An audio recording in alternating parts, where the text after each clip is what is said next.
In this video, we're going to prepare a new job for manufacturing using the standard TimeCloud site.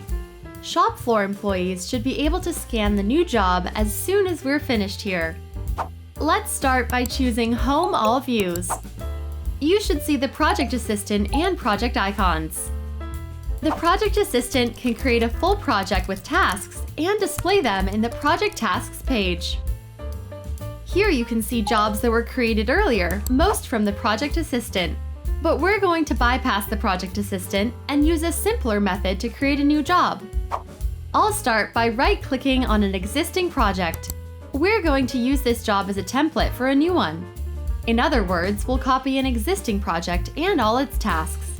That's a lot faster than the Project Assistant. When we're done, shop floor operators can scan both the new job number and any task name under it. The duplicate menu item will copy this project and then give me the opportunity to enter a new name. This new name will be the one employees will scan when they start work on the job. Ready? Here we go! A window appears asking for the new job name. I'll enter 10210 for the new number.